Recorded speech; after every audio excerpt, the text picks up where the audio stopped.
Instagram நண்பர்களே, என்னன்னாச்சுன்னா வாண்டடா help பண்ண போய் குஞ்சு கடி வாங்கி உக்காந்துட்டு இருக்கேன். படியம்மா மறக்க முடியும் இதயம் குமுறுதே.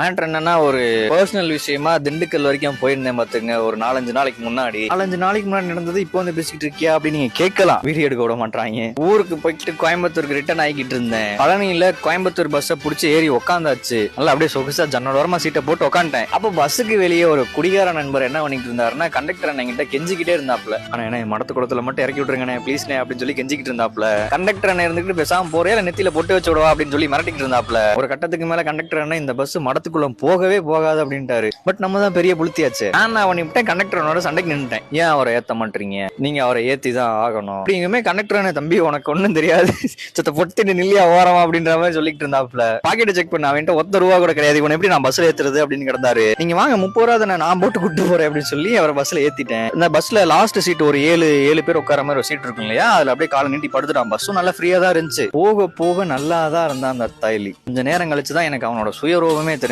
ஒரு ஸ்பீட் பிரேக்கர் மேல பஸ் இப்படி ஏறி இறங்குச்சு பாத்துங்க. அப்படியே வாந்தி எடுத்துட்டான். கண்டக்டர் அண்ணன் வண்டியை நிப்பாட்டிட்டு வந்து அப்படியே என்னைய முறைச்சு பாக்குறாப்புல. அப்புறம் பஸ் ஒரு கடைக்கிட்ட நிப்பாட்டி, இதானப்பா அவனை ஏத்துன, ஓ 2 தண்ணி பாட்டில் வாங்கிட்டு வா அப்படின்னு சொல்லி தண்ணி பாட்டில் வாங்கிட்டு வந்து கொடுத்தேன். அப்புறம் அந்த அண்ணனே இந்த வாந்தி கிந்தி எல்லாம் ஃபுல்லா கிளீன் பண்ணி கழுவி விட்டு அந்த தாய்லியை கொண்டு போய் மடத்து குளத்துலயும் இறக்கி விட்டாச்சு. இதெல்லாம் எனக்கு தேவை உண்டதான். அதனால லைஃப்ல யாருக்கு வேணா ஹெல்ப் பண்ணுங்க, ஆனா குடியார தாய்லிக்கு மட்டும் ஹெல்ப் பண்ணாதீங்க. நீ ஹெல்ப்பே பண்ணாதரா.